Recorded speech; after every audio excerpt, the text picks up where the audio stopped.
Hello students, SB ইনস্টিটিউটের YouTube চ্যানেলে তোমাদের সবাইকে ওয়েলকাম। আমি সুদেশনা বিশ্বাস আজকে হিস্ট্রির মূলত অ্যানশিয়েন্ট হিস্ট্রির একটি গুরুত্বপূর্ণ পার্ট তোমাদের সঙ্গে আলোচনা করতে চলেছি। বিগত ক্লাসগুলো যারা দেখোনি তারা অবশ্যই অ্যানশিয়েন্ট হিস্ট্রির প্রথম থেকে প্রত্যেকটা পার্ট কিন্তু দেখবে, কারণ প্রথমে একদম ছিল প্রস্তর যুগ সম্পর্কে, তারপর আমরা সিন্ধু সভ্যতা সম্পর্কে আলোচনা করেছি এবং থার্ড ক্লাসে আমরা বৈদিক সভ্যতা আলোচনা করেছি। আজকে অ্যানশিয়েন্ট হিস্ট্রির ফোর্থ ক্লাস। এই ক্লাসটাতে আমরা অ্যানশিয়েন্ট হিস্ট্রি বা প্রাচীন ভারতের একটা গুরুত্বপূর্ণ বিষয় আলোচনা করব, সেটা হচ্ছে প্রতিবাদী ধর্ম আন্দোলন। দেখো, আগের দিন আমরা বৈদিক সভ্যতা সম্পর্কে আলোচনা করেছিলাম। বৈদিক সভ্যতার অবসান ঘটিয়ে কি শুরু হচ্ছে? প্রতিবাদী ধর্ম আন্দোলন। বৈদিক সভ্যতার অবসানের পেছনে বা ব্রাহ্মণ্য সভ্যতার অবসানের পেছনে মূল যে কারণটা ছিল, সেই কারণটা কি? দেখো, ষষ্ঠ খ্রিস্টপূর্বাব্দে বা ষষ্ঠ শতকে আমরা দেখতে পাবো যে প্রতিবাদী ধর্ম আন্দোলন ষষ্ঠ খ্রিস্টপূর্ব ষষ্ঠ শতকে কিন্তু এই প্রতিবাদী ধর্ম আন্দোলনের উত্থান ঘটে। কারণ কি ছিল? কারণ বৈদিক সভ্যতাতে থাকা যারা একদম সব থেকে উচ্চ শ্রেণীর যে মানুষ ছিল, অর্থাৎ যারা ছিলেন ব্রাহ্মণ, তারা কি করতে শুরু করলেন? তারা বিভিন্ন পূজা অর্চনার সাথে সাথে পূজা অর্চনার যে আড়ম্বর, আচার অনুষ্ঠান, কুসংস্কার, এই সমস্ত বিষয়ে কিন্তু মানুষকে জর্জরিত করে ফেলতে শুরু করলেন।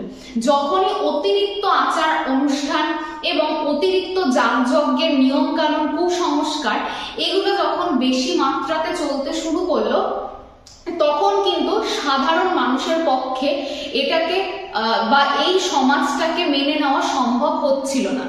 এছাড়াও বৈদিক সভ্যতা বা ব্রাহ্মণ্য সভ্যতাতে একদম সর্বা ছিলেন কারা? ব্রাহ্মণরা। তারপর যে ক্ষমতাটা ছিল সেটা ক্ষত্রিয়দের কাছে, এবং ক্ষত্রিয়দের কিন্তু মূলত কিছু বলার অধিকার ছিল না, কিন্তু ওরা সমাজের একটু হলেও উচ্চ স্তরে বসবাস করত, ব্রাহ্মণদের থেকে নিম্ন স্তরে। আর বৈশ্য এবং শূদ্র যারা ছিল তাদেরকে সমাজের বিভিন্ন আচার অনুষ্ঠান থেকে তাদেরকে বহিরাগত বা বাইরে রাখা হতো। এই রকম যখন সামাজিক অবস্থা দীর্ঘদিন ধরে চলতে থাকছে, বৈশ্য এবং শূদ্ররা এরা কেউ কোনো রকমের আচার আচরণ বা কোনো রকমের কাজের সঙ্গে যুক্ত হতে পারছেন না, তখন কিন্তু এই সময়টাতে কিন্তু এই যে জৈন ধর্ম এবং বৌদ্ধ ধর্ম, এই যে নতুন যে ধর্মগুলো, সেগুলোর উত্থান হতে ধীরে ধীরে শুরু করলো। এছাড়াও কিন্তু আরো অনেকগুলো কারণ রয়েছে। সামাজিক ব্যবস্থা তো বটে, যে ব্রাহ্মণরা সব থেকে উঁচু স্তরের মানুষ এবং তারাই সমাজে যা বলবে পুরো সমাজকে সেটা মেনে চলতে হবে, এটা তো মূল কারণ ছিলই, সামাজিক কারণ। এছাড়াও দেখো কি ছিল? অর্থনৈতিক কারণ কি ছিল? অর্থনৈতিক কারণ ছিল হচ্ছে, যখন এই যে যাগযজ্ঞ হতো তখন বিভিন্ন পশু বলির নিয়ম ছিল। সেই সময় গরুকে কিন্তু পশু বলি হিসেবে ব্যবহার করা হতো। এর ফলে কি হতে শুরু করলো? ধীরে ধীরে গরুর সংখ্যা হ্রাস পাচ্ছে, তার ফলে কিন্তু কৃষিকাজে ব্যাঘাত ঘটতে শুরু করলো। আর যখনই কৃষিকাজে যখন লাঙল চালানোর জন্য নেই কোনো পশু, তখন কি হতে শুরু করলো? তখন কৃষি কাজগুলোতে কিন্তু ব্যাঘাত হতে শুরু করলো। তার ফলেও কিন্তু একটা অর্থনৈতিক কারণ হিসেবেও কিন্তু বৈদিক সভ্যতার বিনাশ ঘটে বা বৈদিক সভ্যতা ধীরে ধীরে হারিয়ে যায়। এছাড়া আরো কারণ কি? সেটা হচ্ছে ভাষা। সেটা হচ্ছে ব্রাহ্মণরা যখনই কোনো আচার অনুষ্ঠান বা কথা বলতো, তারা সংস্কৃত ভাষাকে কিন্তু মূলত ব্যবহার করত। আর এই যে বৌদ্ধ ধর্ম বা জৈন ধর্ম, এখানে কিন্তু পালি ভাষা বা প্রাকৃত ভাষা, এই ভাষার ব্যবহার কিন্তু সব থেকে বেশি মাত্রায় ছিল। সেই জন্য কি হতে শুরু করলো? ধীরে ধীরে যারা নিচু স্তরের, অর্থাৎ তথাকথিত যারা নিম্ন স্তর, বৈশ্য বা শূদ্র ছিল, তারা ধীরে ধীরে কিন্তু অন্য ধর্মের প্রতি আকৃষ্ট হতে শুরু করলো এবং সেখান থেকেই প্রতিবাদী ধর্ম আন্দোলনের উদ্ভব হলো। এবং প্রতিবাদী ধর্ম আন্দোলনের ফলস্বরূপ আমরা দেখতে পেলাম মূলত তিনটে ধর্ম, আজীবিক ধর্ম, এছাড়া জৈন ধর্ম এবং বৌদ্ধ ধর্মের উত্থান তো ঘটলই। এই তিনটে প্রধান ধর্ম ছাড়াও আরো ভারতবর্ষে প্রায় 63টা নতুন ধর্মের উদ্ভব ঘটলো। কিন্তু প্রত্যেকটা ধর্মই কি মানুষের মনে একই রকমের প্রভাব ফেলতে পেরেছিল, সেটা আজকে আমরা ক্লাসের মাধ্যমে আলোচনা করব। এবং প্রত্যেকটা ধর্মের নিজস্ব কি কি বৈশিষ্ট্য রয়েছে এবং প্রত্যেকটা ধর্মাবলম্বী মানুষদের কি কি সংস্কৃতি রয়েছে, তাদের প্রধান গ্রন্থ কি, এই বিষয়গুলো নিয়েও আমরা বিশদে আজকের ক্লাসে আলোচনা করব। দেখো, সবার প্রথম যে স্লাইডটা তোমাদের সামনে রয়েছে সেখানে প্রতিবাদী ধর্ম আন্দোলন, যেটা এইমাত্র বললাম, সেটা সম্পর্কে রয়েছে বা রিলিজিয়াস মুভমেন্ট সম্পর্কে রয়েছে। প্রতিবাদী ধর্মীয় আন্দোলন কোন সময়ে দেখা গেল ভারতবর্ষে, সেটা হচ্ছে খ্রিস্টপূর্ব 6ষ্ঠ শতকে দেখতে পেলাম আমরা ভারতবর্ষে। বৈদিক সভ্যতা বা বৈদিক যে ধর্ম বা ব্রাহ্মণ্য ধর্ম, তার অবসানের মাধ্যমেই কিন্তু এই প্রতিবাদী ধর্মীয় আন্দোলনের সূত্রপাত বা সূচনা হতে শুরু করলো। এখানে আমি এইমাত্রই বললাম, প্রতিবাদী ধর্ম আন্দোলনগুলোর মধ্যে উল্লেখযোগ্য আজীবিক, জৈন এবং বৌদ্ধ ধর্ম ছাড়াও আরো প্রায় 63টি ধর্ম ভারতবর্ষে এই সময়টাতে ধীরে ধীরে উদ্ভব হতে শুরু করলো। নেক্সট স্লাইডে দেখো কি বলছে। নেক্সট স্লাইডে দেখো, প্রথমেই আমরা যে ধর্মটা সম্পর্কে আলোচনা করব সেটা হচ্ছে আজীবিক ধর্ম। দেখো, খ্রিস্টপূর্ব 5ম এবং 6ষ্ঠ শতকে ব্রাহ্মণ্য ধর্মের বিরুদ্ধে একটি প্রতিবাদী ধর্মীয় গোষ্ঠী গড়ে ওঠে। তাহলে দেখো, খ্রিস্টপূর্ব দেখতে পেলাম 5ম শতকের শেষে বা 6ষ্ঠ শতকে, এক্সাক্ট সময়টা কিন্তু জানা যায়নি। সেই জন্য এই যে আজীবিক ধর্মটা, এই ধর্মের কিন্তু ধর্মাবলম্বী মানুষদের উত্থান হতে শুরু করলো খ্রিস্টপূর্ব 5ম শতকের শেষের দিকে বা 6ষ্ঠ শতকের দিকে।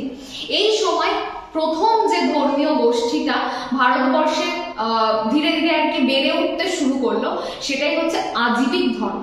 এই যে আজীবিক ধর্ম, সেই ধর্মের প্রধান বা মূল প্রবক্তা কে ছিলেন? মৌখলিপুত্র গোসাল। তাহলে তিনি ছিলেন, এই যে গোসাল, মৌখলিপুত্র গোসাল, ইনি ছিলেন আজীবিক ধর্মের কিন্তু মূল প্রবক্তা। এবার দেখো, এই যে সম্প্রদায় ছিল আজীবিক সম্প্রদায়, এরা মূলত কোথায়? অবন্তী এবং অঙ্গের যে মধ্যবর্তী অঞ্চল, সেখানে তারা বসবাস করতে শুরু করলো। এরপর দেখো, খুব ইম্পর্টেন্ট জায়গা, সেটা হচ্ছে মৌর্য সম্রাট অশোক ভীষণভাবে এই আজীবিক ধর্মের পৃষ্ঠপোষকতা করেছিল। তাহলে মৌর্য সম্রাট অশোক এবং তার পুত্র দশরথ এই আজীবিক ধর্মের পৃষ্ঠপোষকতা করেন। এবং এর সাথে দেখো আরো কিছু গুরুত্বপূর্ণ বিষয়, সেটা হচ্ছে আজীবিক ধর্মের পৃষ্ঠপোষকতা করার পাশাপাশি তারা কি করেছিল? গুহা নির্মাণ করেছিল আজীবিক সম্প্রদায়ের জন্য। তাহলে দেখো, আজীবিক সম্প্রদায়ের জন্য দশরথ এবং তার পিতা অশোক, এরা কিন্তু গুহা নির্মাণ করে দিয়েছিল আজীবিক সম্প্রদায়দের জন্য। দেখো, এরপরে দেখো, আজীবিক প্রত্যেকটা সম্প্রদায়ের কিন্তু একটা মূল নীতি রয়েছে বা মূল একটা এথিক্স রয়েছে, তারা নির্দিষ্ট কোনো নিয়মকে কিন্তু অনুসরণ করবে। তাহলে আজীবিক ধর্মের যদি আমরা দেখি মূল তত্ত্ব, সেটা কি? সেটা অদৃষ্টবাদ। এই যে অদৃষ্টবাদ কথাটা, এই কথাটার অর্থ বলতে আমরা কি বুঝবো? যে একটা মানুষ বা একটা সম্প্রদায়, গোটা সম্প্রদায় কি বলছে? তারা তাদের ধর্মের মূল নীতি হিসেবে বলছে যে অদৃষ্টের ওপর পুরোপুরি ভরসা করতে, অর্থাৎ নিয়তির ওপর ভরসা করে আমাদেরকে জীবন অতিবাহিত করতে হবে। তাদের বক্তব্য ছিল যে নিয়তিতে যা লেখা আছে সেটাই কিন্তু আমাদের জীবনে ঘটবে। সেটা আমাদের যতই আমরা কাজ করি, যতই আমরা বারংবার জন্মগ্রহণ করি, আমাদের জন্মান্তর হোক, তাতে কিন্তু কোনো রকমের কোনো পরিবর্তন হবে না বা আমাদের কর্মফল বলেও কিছু হয় না। আমরা যতই কর্ম করি না কেন, আমাদের নিয়তিতে যেটা লেখা থাকবে সেটাকেই আমাদেরকে অদৃষ্ট হিসেবে মেনে নিতে হবে। তাহলে এই যে বিষয়টা, এটাই ছিল আজীবিক ধর্মের মূল বক্তব্য। কিন্তু তোমরা ভালো করে ভেবে দেখো, আমরা প্রত্যেকেই বারংবার শুনতে পাই যে আমরা যদি ভালো কাজ করি তার ফলাফল আমরা পাবো, এবং খারাপ কাজ করলে তার ফলাফলটাও কিন্তু আমরা পাবো। সেটা এখনই সাথে সাথেও হতে পারে বা পরেও হতে পারে। কিন্তু এটা দেখো, এই ধর্মের কিন্তু মূল বক্তব্য নয়। তাহলে এখানে নিয়তি তো সর্বে সর্বা কখনোই নয়। নিয়তি যদি সর্বে সর্বা হয়, তাহলে আমাদের তো কাজ করার প্রয়োজনই নেই। তাহলে আমরা সবাই কিন্তু বাড়িতে নিজেরা বসে থাকবো, কোনো রকমের কোনো কাজে তাদের সাথে সংযুক্ত হব না। তাই এটা কি হতে পারে? কখনোই নয়। সেই জন্য দেখো ধীরে ধীরে যখন দেখা গেল এই যে অদৃষ্টবাদ বা নিয়তিকেই প্রধান ধরে নেওয়া, এই বিষয়টা অনেক মানুষ কিন্তু মেনে নিতে পারলো না। তাহলে তো কর্মের কোনো মানেই হয় না, সবাই যে যার মতন তাদের নিজেদের জীবন অতিবাহিত করতে পারে, কোনো কাজ করার প্রয়োজনই পড়বে না। এই বিষয়টা কিন্তু ধীরে ধীরে মেনে নিতে পারা গেল না এবং এই আজীবিক ধর্মের প্রচারটা কিন্তু আর সেভাবে হলো না ভারতবর্ষে। সেই জন্য একটা সময় পর ধীরে ধীরে এই আজীবিক ধর্মের পতন হতে শুরু করলো। সেখান থেকে এই যে আমরা নামটা বললাম এই মাত্র গোশাল, এনার হাত ধরেই ধীরে ধীরে কিন্তু জৈন ধর্মের উত্থানটাও শুরু হয়ে গেল। একটা ধর্মের অবসান হচ্ছে এবং পরবর্তী যে প্রতিবাদী ধর্ম সেটা হচ্ছে জৈন ধর্মের কিন্তু উত্থান আমরা দেখতে পেলাম। তাহলে এই অদৃষ্টবাদটা ছিল হচ্ছে প্রধান কারণ। অদৃষ্টবাদকে মেনে নেওয়া সম্ভব হয়নি এবং এই ধর্মের প্রচার আর সেভাবে হয়নি বলে বা এই ধর্মটা বা আজীবিক ধর্মটা কিন্তু ধীরে ধীরে ভারতবর্ষ থেকে বিলুপ্ত হয়ে গেল। নেক্সট স্লাইডে যাব এবার। পরবর্তী স্লাইডে দেখো কি বলছে। পরবর্তী স্লাইডে আমরা জৈন ধর্ম সম্পর্কে আলোচনা করব। আমি এইমাত্র বললাম যে এর পরবর্তী যে ধর্মটা আসলো সেটা হচ্ছে জৈন ধর্ম। জৈন ধর্মের বিষয়ে আলোচনা করতে গেলে আমাদের তো মহাবীরের সম্পর্কে অবশ্যই আলোচনা করতে হবে। তার আগে দেখো কিছু সংক্ষিপ্ত তথ্য আমাদের জৈন ধর্ম সম্পর্কে রাখতে হবে। সেটা কি? জৈন ধর্মের যারা প্রচারক বা যারা জৈন ধর্ম প্রচার করেন তাদেরকে কি বলা হয়? তাদেরকে তীর্থঙ্কর বলা হয়। তাহলে জৈন ধর্মের যারা প্রচারক তাদেরকে তীর্থঙ্কর বলা হয়। এটা সবার প্রথমে তোমাদের মনে রাখতে হবে। এরপর দেখো জৈন ধর্মের প্রথম এবং যিনি আদি তীর্থঙ্কর ছিলেন তিনি হচ্ছে ঋষভনাথ। তাহলে জৈন ধর্মের প্রথম তীর্থঙ্করের নাম কি? ঋষভনাথ। এই প্রসঙ্গে তোমাদেরকে বলে রাখি জৈন ধর্মের মোট তীর্থঙ্করের সংখ্যা ছিল 24টি। তাহলে 24 জন ছিলেন জৈন ধর্মের মোট তীর্থঙ্কর। তাদের মধ্যে 24 জনের নাম আমাদের মনে রাখা সম্ভব নয় এবং কম্পিটিটিভ এক্সামের আমরা ক্লাস করছি, সুতরাং এত ডিটেলসেও আমাদের যেতে হবে না। যে জায়গাগুলো ইম্পর্টেন্ট আমরা সেগুলো নিয়ে আলোচনা করব। সেটা হচ্ছে জৈন ধর্মের প্রথম বা আদি তীর্থঙ্কর ঋষভনাথ ছিলেন। এরপর এই যে ঋষভনাথ, এনার সম্পর্কে খুব বিশাল বা খুব বেশি তথ্য আমাদের কাছে নেই। শুধু মানে তোমরা অবশ্যই মনে রাখবে যে এই যে ঋষভনাথ, এনার যে প্রতীক রয়েছে সেটা ছিল ষাঁড়।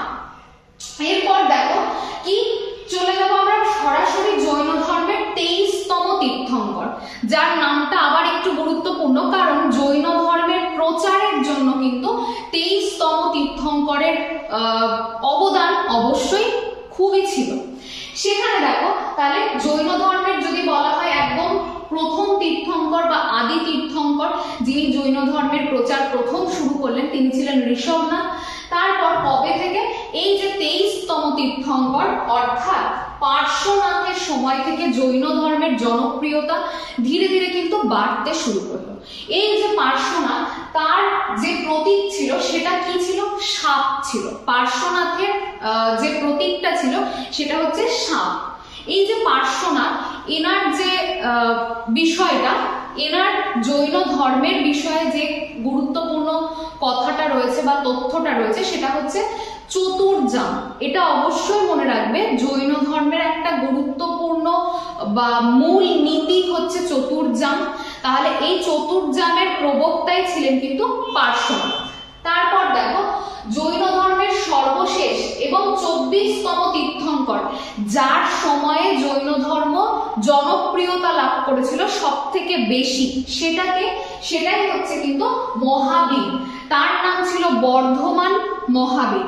তাহলে মহাবীরের বাল্যকালের নাম ছিল বর্ধমান, পরবর্তীকালে তার নাম হয় মহাবীর। তাহলে এটা মনে রাখবে, ইনি ছিলেন যার সময় সব থেকে বেশি জৈন ধর্মের জনপ্রিয়তা তুঙ্গে পৌঁছায়, সেটাই কিন্তু মহাবীর ছিলেন 24তম এবং সর্বশেষ তীর্থঙ্কর। এবার দেখো মহাবীরের আনুমানিক জন্মের যে সময়কাল সেটা কত? 540 খ্রিস্টপূর্বাব্দ। তাহলে মহাবীরের আনুমানিক জন্মের সময়কাল 540 খ্রিস্টাব্দ খ্রিস্টপূর্বাব্দ, এবং তিনি কোথায় জন্মগ্রহণ করেছিলেন? বিহারের বৈশালীর কাছে দেখো কুণ্ড গ্রামে জন্মগ্রহণ করেছিলেন। তাহলে বিহারের বৈশালীর কাছে কুণ্ড গ্রামে মহাবীর জন্মগ্রহণ করেছিলেন, বর্ধমান মহাবীর। মহাবীরের পিতার নাম কি? সিদ্ধার্থ, এবং মাতা ছিলেন ত্রিশলা, পত্নী ছিলেন যশোদা, এবং এই মহাবীরের ছিল কিন্তু একটা কন্যা সন্তান।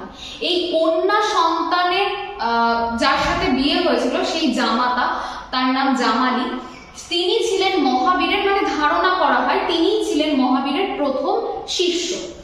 এরপর দেখো মহাবীর সংসার ধর্ম করছেন। সংসার ধর্ম করতে করতে তিনি আনুমানিক যখন তার বয়স 30 বছর, তিনি কি করলেন? মহাবীর গৃহ ত্যাগ করলেন। তিনি গৃহ ত্যাগ করে চলে গেলেন কঠোর তপস্যার জন্য, তিনি গৃহ ত্যাগ করলেন।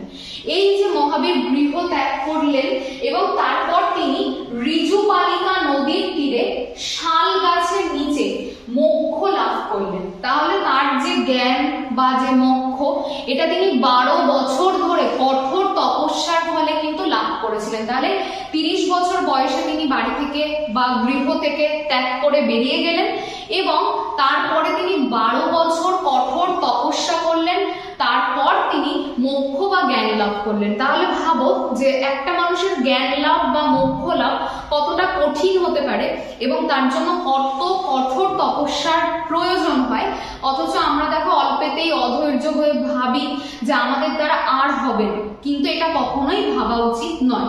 সেটার একটা গুরুত্বপূর্ণ প্রমাণ কিন্তু আমরা মহাবীরের এই 12 বছরের কঠোর তপস্যাকে বলতেই পারি। তাহলে তিনি কোন নদীর তীরে? ঋজুপালিকা নদীর তীরে কোন গাছের নিচে? শাল গাছের নিচে তিনি মোক্ষ লাভ করলেন মহাবীর।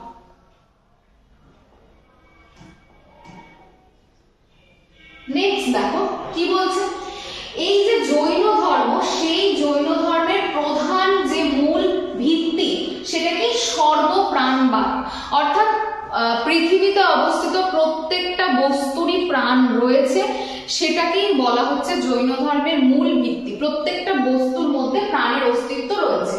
খুব ইম্পর্টেন্ট, জৈনদের ধর্মগ্রন্থ দ্বাদশঙ্গ, যেটা প্রথম জৈন সম্মেলনের সময় সংকলিত হয়, এবং তাছাড়াও দেখো কল্পসূত্র, এটা এইটা হচ্ছে প্রথম জৈনদের লিখিত ধর্মগ্রন্থ। তাহলে এটা মনে রাখবে, ভদ্রবাহুর নেতৃত্বে বা ভদ্রবাহুর রচনা ছিল হচ্ছে কল্পসূত্র, এটাই জৈনদের কিন্তু প্রথম লিখিত ধর্মগ্রন্থ। এছাড়াও কিন্তু জৈন সিদ্ধান্ত রয়েছে, যেটা দ্বিতীয় জৈন সম্মেলনের সময় সংকলন করা হয় বা সংকলিত হয়। পরবর্তীতে দেখো এই যে জৈন ধর্ম, খুব ইম্পর্টেন্ট জায়গা, জৈন ধর্মের পৃষ্ঠপোষকতা কোন কোন রাজারা করেছিলেন তাদের নাম আমরা জানবো। দেখো বিম্বিসার, অজাতশত্রু, চন্দ্রগুপ্ত মৌর্য, কলিঙ্গরাজ খারবেল, এনারা প্রত্যেকেই জৈন ধর্মের পৃষ্ঠপোষকতা করলেন। তাহলে এই রাজাদের নাম ভালোভাবে মনে রাখবে, বিম্বিসার, অজাতশত্রু, চন্দ্রগুপ্ত মৌর্য, কলিঙ্গরাজ খারবেল, এরা প্রত্যেকে জৈন ধর্মের পৃষ্ঠপোষকতা করেছেন। তাহলে এখান থেকে যে কোনো এমসিকিউতে প্রশ্ন আসতে পারে যে কোন রাজা কোন ধর্মের পৃষ্ঠপোষকতা করেছেন। পরেরটা দেখো, জৈনরা মুক্তির উপায় হিসেবে কি কাকে মূল নীতি হিসেবে ব্যবহার করতেন? ভালো করে মনে রাখবে, মুক্তির উপায় হিসেবে তারা ত্রিরত্নকে ব্যবহার করতেন। তাহলে জৈনদের তো এমনিতে ছিল সর্বপ্রাণবাদ, এই বিষয়টা তো তাদের মূল বক্তব্য ছিলই, সর্বপ্রাণবাদ, ন্যায়বাদ, এই বিষয়গুলো। এর পাশাপাশি এই যে মানুষের জন্মান্তর হয়, সেই জন্মান্তর এবং অন্যান্য সমস্ত বিষয় থেকে যদি আমাদেরকে মুক্তি লাভ করতে হয়, তার জন্য 3টে উপাদান বা 3টে বিষয়কে তারা কিন্তু ব্যবহার করতেন। সেই 3টে উপাদান কি কি? সৎ বিশ্বাস, সৎ জ্ঞান এবং সৎ আচরণ। এই 3টে উপাদানকে একত্রে বলা হয় ত্রিরত্ন, যেটা জৈন ধর্মে কিন্তু প্রবর্তিত মূল নীতি। এবার দেখো, সৎ বিশ্বাস, সৎ জ্ঞান এবং সৎ আচরণকে ত্রিরত্ন বলা হয়, এই মাত্রই আমি বললাম, আলোচনা করলাম। 23 23তম তীর্থঙ্কর, আমি বলেছিলাম 23তম তীর্থঙ্কর থেকেই জৈন ধর্মের ধীরে ধীরে কিন্তু ব্যাপকতা বাড়তে শুরু করে। 23তম তীর্থঙ্কর পার্শ্বনাথ তার শিষ্যদের কি কি মেনে চলার কথা বলতেন? দেখো, অহিংসা, অর্থাৎ কখনো হিংসা না করা, কোনো কিছুকে দেখে কখনো হিংসা বা কাউকে দেখে হিংসা না করা, অচৌর্য মানে চুরি না করা, এবং তার সাথে দেখো সত্যবাদিতা, অর্থাৎ সবসময় সত্যের পথে চলা, সেটার কথাও তিনি বলেছেন। এছাড়া দেখো অপরিগ্রহ, তাহলে তিনি অপরিগ্রহ মানে অপরের কোনো জিনিস নেওয়া, এই বিষয়টাকেও কিন্তু তিনি বলেছেন যে যতটা সম্ভব আমাদেরকে কিন্তু এই বিষয় চারটের উপর গুরুত্ব দিতে হবে, যে আমরা কখনোই কিন্তু এই কাজগুলো করব না। তাহলে এই চারটে বিষয়ে কি হতে হবে? আমাদেরকে সংযমী হতে হবে বা আমাদের সংযম রাখতে হবে, অর্থাৎ মিথ্যে কথা বলার আগে আমরা 10 বার ভেবে কথাটা বলবো, অর্থাৎ আমাদের মধ্যে সংযম আনতে হবে। অযথা কখনো বা এমনিতেও কখনো মিথ্যে কথা না বলা, সত্য কথা বলা বা সত্যের পথ অনুসরণ করে চলা, অপরিগ্রহ অপরের দেওয়া যে কোনো জিনিস না নেওয়া, এবং তার সাথে দেখো অহিংসা মানে হিংসা না করা। এই চারটে বিষয় যদি আমরা সংযম আনতে পারি তাহলে অবশ্যই সেখান থেকে কিন্তু আমাদের ধীরে ধীরে বিকাশ লাভ হতে শুরু করবে। এদেরকে একত্রে দেখো চতুর্জাম বলা হয়। তাহলে পরীক্ষায় যদি আমাদের প্রশ্ন আসে যে চতুর্জামের ধারণা কে দিয়েছিলেন, কখনোই উত্তর মহাবীর হবে না। চতুর্জামের ধারণা দিয়েছিলেন কে? ধারণা দিয়েছিলেন পার্শ্বনাথ। আর চতুর্জামের সঙ্গে আরো একটা সংযোগ যুক্ত করেছিলেন। কে যুক্ত করেছিলেন? মহাবীর যুক্ত করেছিলেন। সেটাকে বলা হয় পঞ্চমহাব্রত। তাহলে চতুর্জামের উদ্ভাবক পার্শ্বনাথ এবং পঞ্চমহাব্রতর উদ্ভাবককে মহাবীর। চলো নেক্সট স্লাইডে দেখে নিই কি রয়েছে। পরবর্তী স্লাইডটাতে দেখো কি রয়েছে। পার্শ্বনাথ প্রবর্তিত চতুর্জামের সাথে আরো একটা নীতি বা সংযম যুক্ত করেন মহাবীর। সেটার নাম দেন তিনি পঞ্চমহাব্রত। তাহলে এটার নাম তিনি কি দিয়েছিলেন? পঞ্চমহাব্রত। জৈন ধর্মাবলম্বীরা সর্বপ্রাণবাদ, সাম্যবাদ, ন্যায়বাদে বিশ্বাসী ছিলেন। তারা কিন্তু ন্যায় এবং সবার মধ্যে সমতা এবং সবকিছুর মধ্যে প্রাণের অস্তিত্ব রয়েছে, এটাতেই তারা কিন্তু বিশ্বাসী ছিলেন। এইবার আসল গুরুত্বপূর্ণ একটা জায়গা, সেটা হচ্ছে মৌর্যদের যে শাসনকাল বা মৌর্যদের যে সময়, এই মৌর্যদের শাসনকালের সময় কিন্তু একটা গুরুত্বপূর্ণ, চন্দ্রগুপ্ত মৌর্যের শাসনকালের শেষ দিকটাতে একটা গুরুত্বপূর্ণ ঘটনা ঘটেছিল। সেটা হচ্ছে উত্তর ভারতে এই সময় একটা বড় দুর্ভিক্ষ হয়েছিল। যখনই উত্তর ভারতে একটা বড় দুর্ভিক্ষ হলো, অনেক মানুষ কিন্তু উত্তর পূর্ব ভারত ছেড়ে দাক্ষিণাত্যের দিকে এগিয়ে যেতে শুরু করলো, অর্থাৎ দক্ষিণ ভারতের দিকে তারা কিন্তু এগিয়ে যেতে শুরু করলো। এই চন্দ্রগুপ্ত মৌর্যের সময় কি হলো? জৈন ধর্ম এই কারণের জন্য দুটো ভাগে ভাগ হয়ে গেল। কিসের উপর ভিত্তি করে?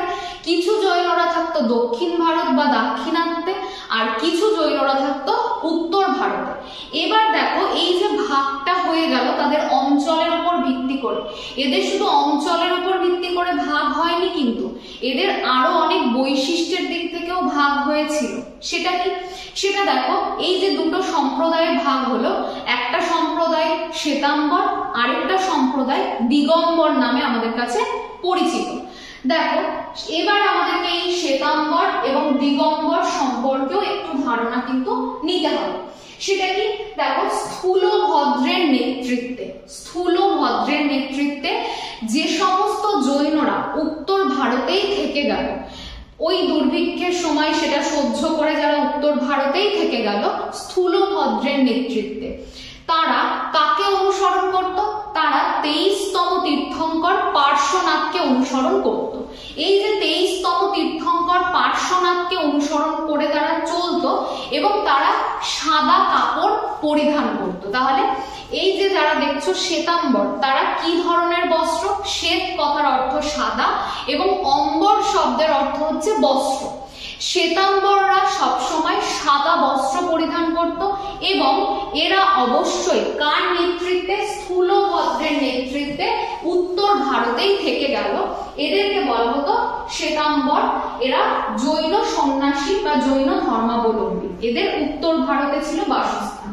পরেরটা দেখো কি রয়েছে, সেটা হচ্ছে দিগম্বর।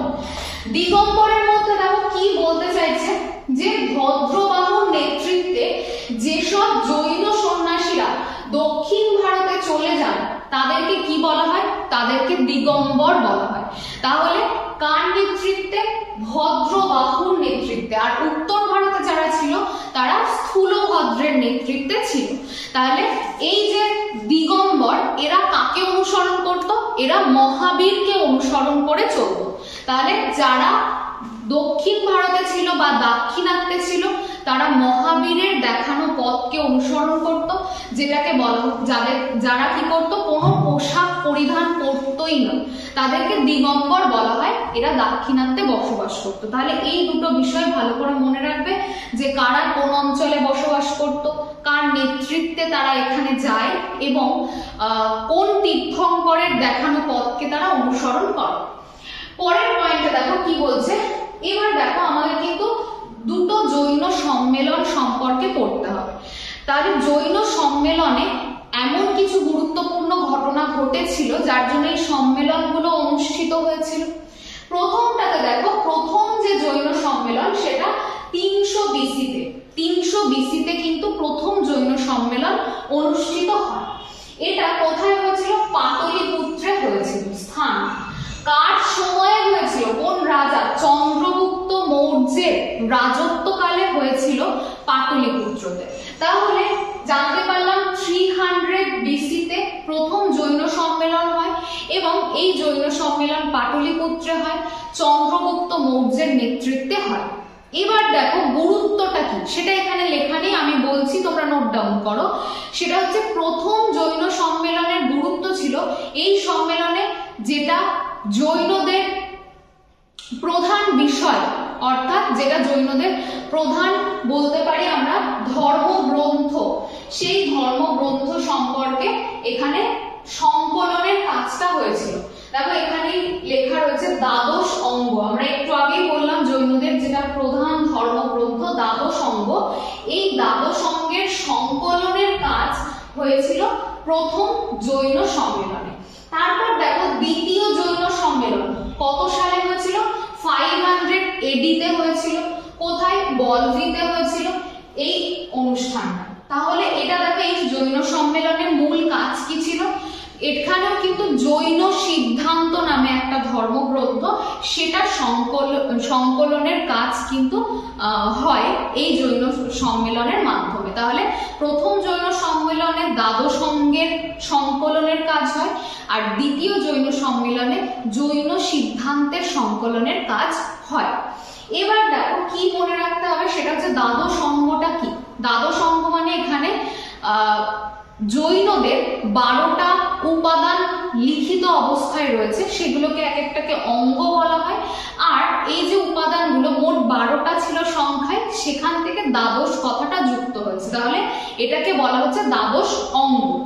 এবার দেখো আনুমানিক 468 খ্রিস্টপূর্বাব্দে 72 বছর বয়সে পাপানগরীতে অনশন করে মহাবীরের মৃত্যু হয়। তাহলে কত খ্রিস্টপূর্বাব্দ, 468 খ্রিস্টপূর্বাব্দে, 468 খ্রিস্টপূর্বাব্দে মহাবীর অনশন করে পাপানগরীতে মৃত্যুবরণ করে।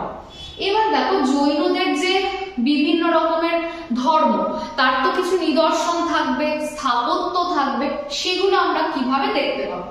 সেটা হচ্ছে জৈন ধর্মের স্থাপত্যের নিদর্শন কোথায় রয়েছে, হাতি গুম্ফাতে রয়েছে, ওড়িশার উদয়গিরি খণ্ডগিরিতে রয়েছে, এছাড়া বিহারের পাবাপুরী যেখানে অনশনের মাধ্যমে মহাবীর মৃত্যুবরণ করেন সেখানেও রয়েছে, আর রাজগৃহতে মন্দিরে রয়েছে। এছাড়াও দেখো গুজরাটের মাউন্ট আবুর দিলওয়ারা যে জৈন মন্দির, সেখানেও জৈন ধর্মের কিছু স্থাপত্য আমরা দেখতে পাই। তাহলে এই বিষয়টা ভালো করে মনে রাখবে যে কি কি ঘটনা ছিল এবং তার পাশাপাশি কি হলো আর কি, এবং কতগুলো ধর্মগ্রন্থ রয়েছে, সম্মেলনে কি আলোচনা হয়েছে, এবং স্থাপত্য কি, ভাস্কর্য কি, এই বিষয়গুলো সব আমাদের পুঙ্খানুপুঙ্খ এই ভিডিওতে দেওয়া থাকবে। এবার দেখো, একটা সময়ের পর প্রত্যেকটা ধর্মেরই অবসান হয়।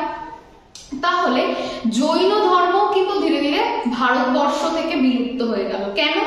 কারণ প্রথম কারণ ছিল যে জৈন ধর্মের যে তীর্থঙ্কর, সেরকম আর কোনো তীর্থঙ্করের উপস্থিতি সেই সময় ভারতবর্ষে ছিল না, যে জৈন ধর্মের প্রচারটাকে একইভাবে চালিয়ে নিয়ে যেতে পারবে।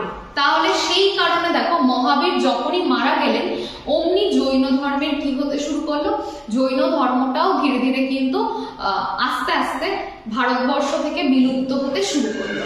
আরো একটা কারণ ছিল, সেটা হচ্ছে যে ওই সময়ে বৌদ্ধ ধর্ম এবং হিন্দু ধর্ম, এই দুটো ধর্ম আস্তে আস্তে এতটাই জনপ্রিয় হয়ে উঠেছিল, যার ফলে কিন্তু জৈন ধর্ম তার কি হারিয়ে ফেললো, তার যে নিজস্ব সত্তাটা সেটাকে আর ধরে রাখতে পারলো না। তাহলে জৈন ধর্মের পতনের মূল কারণ যদি বলা হয়, তাহলে মহাবীরের মৃত্যু এবং আর পরবর্তী কোনো তীর্থঙ্করের উপস্থিতি না থাকা, এবং আরো একটা গুরুত্বপূর্ণ বিষয়, সেটা কি, সেটা হচ্ছে হিন্দু ধর্ম এবং বৌদ্ধ ধর্ম এই সময় সব থেকে বেশি চর্চিত ছিল ভারতবর্ষে, তাদের জনপ্রিয়তার সাথে জৈন ধর্ম পেরে উঠছিল না, সেটাই ছিল হচ্ছে মূল পতনের কারণ। এইভাবে শুরু হলো ধীরে ধীরে আমাদের বৌদ্ধ ধর্ম, যেটা সম্পর্কে আমরা আগামী ভিডিওতে অবশ্যই আলোচনা করব। আর আজকে যা পড়ানো হলো প্রতিবাদী ধর্মীয় আন্দোলনে, সেইটুকু তোমরা প্রত্যেকে ভালো করে পড়বে বাড়িতে, এবং যদি আরো কিছু তোমাদের জানার হয় কমেন্ট সেকশনে অবশ্যই আমাদের জানিও। পরবর্তী ক্লাসে আমরা বৌদ্ধ ধর্ম এবং তার পরবর্তী যে সময়ের ঘটনাবলী সেগুলো সম্পর্কে আমরা আলোচনা করব। ততক্ষণ তোমরা অবশ্যই নিজেদের ফোকাস ধরে রাখো, পড়াশোনা করো মন দিয়ে, কঠোর তপস্যা বলবো বা বলো যে মনোবল শক্ত করে পড়াশোনা করাটাই গুরুত্বপূর্ণ কাজ।